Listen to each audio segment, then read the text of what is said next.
Hi, I'm Tim. Welcome to Watchbox, and thanks for logging on. If you love this watch, email me, tmosso at thewatchbox.com. It's in the description below, your purchase and pricing email question line for buying this or any watch you see here on our channel. Reach out to me directly, tmosso at thewatchbox.com.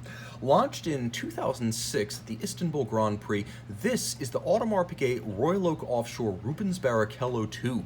42 millimeters, technically, in grade 5 titanium. It features a ceramic scratch-resistant bezel, and it is absolutely loaded with automotive imagery. 1,000 pieces, a limited edition. Among connoisseurs of the Royal Oak Offshores, there is a consensus that the best ever limited edition was either the End of Days, the Montoya of 2004, or the Barrichello 2. The debate rages, and I'm going to show you what the Barrichello has got.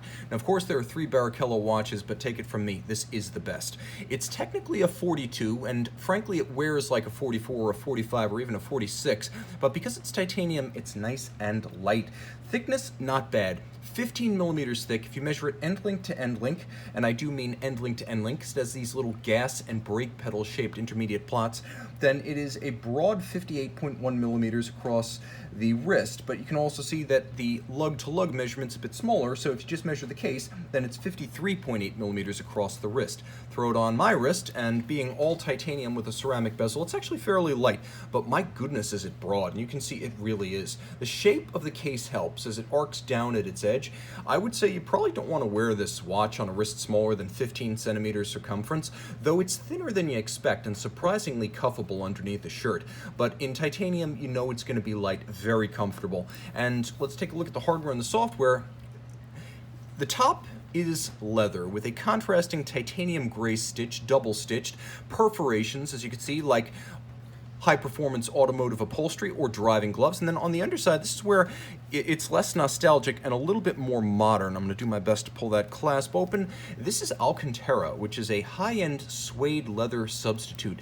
And you say, wait, a substitute? I want the real thing. Suede leather is much cheaper than Alcantara, which is more resilient, durable, and more comfortable. It also has some pleasing odor, stain, and flame retardant capabilities. This is what you find on steering wheels, shift knobs, contact points in high-end sports cars. Now, as you can see, the watch is titanium and so is the clasp.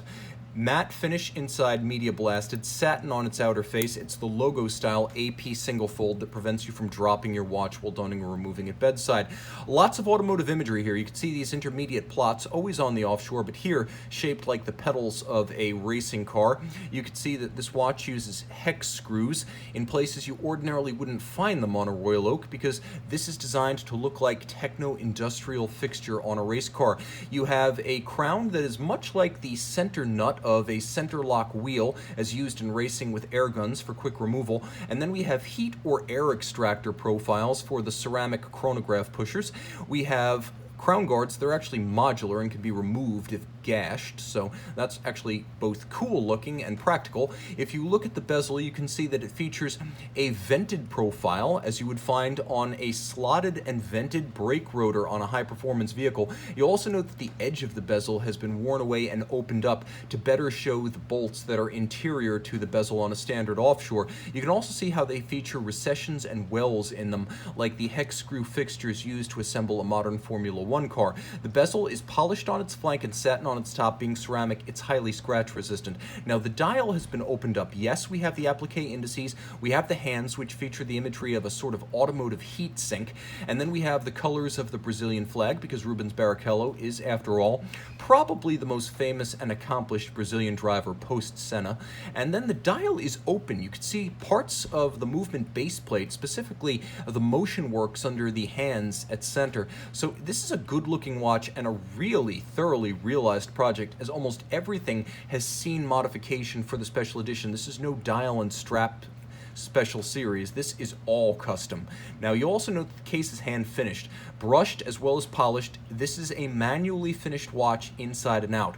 Now, what's inside? Well, underneath the case back, which features Rubens Barrichello's personal logo, and if you're an F1 driver these days, you have one. You also have more automotive and industrial imagery about the case back, and inside the 2326, which was the last JLC-based offshore automatic base movement. So it is a 50-joule, 5-position adjusted Jaeger-LeCoultre 889 base, but it's the auto-tractorized 889. So unidirectional winding with ceramic bearings rather than steel and bidirectional, free sprung rather than a mobile stud index, so it's tougher and more shock resistant.